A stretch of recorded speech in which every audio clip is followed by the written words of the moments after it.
Welcome to the review of the movie Bhairavam. ఈ movie తమిళ్లో వచ్చిన గరుడన్ మూవీకి రీమేక్. ఆ మూవీ తమిళ్లో చాలా పెద్ద హిట్ అయింది. అందులో సూరి యాక్టింగ్ అయితే నెక్స్ట్ లెవెల్ ఉంటుంది, చాలా న్యాచురల్ గా ఉంటుంది మూవీ. ఈ మూవీ విషయానికి వచ్చేసరికి ఈ స్టోరీ అంటే రెగ్యులర్ కమర్షియల్ స్టోరీ అనమాట. కానీ మీకు ఎక్కడ బోర్ కొట్టదు, ఎందుకంటే డైరెక్టర్ తన టేకింగ్ చాలా బాగుంటుంది. మూవీ మొత్తం కూడా ఎక్కడ బోర్ అనిపించదు. అండ్ ఆల్సో సాంగ్స్ ఉన్నాయి కానీ అవసరం లేదనిపించింది. మూవీ మొత్తం కూడా మీకు చాలా ఇంటెన్స్ గా ఉంటది. మీకు అసలు స్టోరీలో మెయిన్ పాయింట్ అనేది ఫస్ట్ 30 minutes తర్వాత 30 to 35 minutes I think 35 minutes తర్వాత అసలు పాయింట్ ని ఇంట్రడ్యూస్ చేస్తారు, మెయిన్ పాయింట్ ని. యాక్టింగ్ పరంగా మాత్రం మనోజ్ అన్న అసలు నెక్స్ట్ లెవెల్ పీక్ యాక్టింగ్, చాలా చాలా ఇంటెన్స్ ఉంది యాక్టింగ్.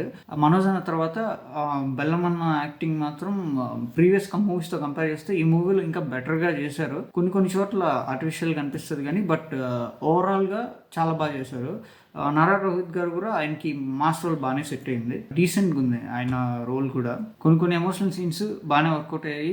మెయిన్ చెప్పాల్సింది ఈ బ్యాక్గ్రౌండ్ మ్యూజిక్ గురించి, చాలా బాగుంది. చాలా చాలా అంటే చాలా బాగా ఇచ్చారు బ్యాక్గ్రౌండ్ మ్యూజిక్. ఇంకా ఓవరాల్ గా మూవీ విషయానికి వస్తే డెఫినెట్ గా ఒకసారి అయితే చూడొచ్చు. స్టోరీ అయితే చాలా regular commercial story, but one time watchable. ఇలా మరెన్నో ఇంట్రెస్టింగ్ కంటెంట్ కోసం మన పేజ్ని ఫాలో అయిపోండి.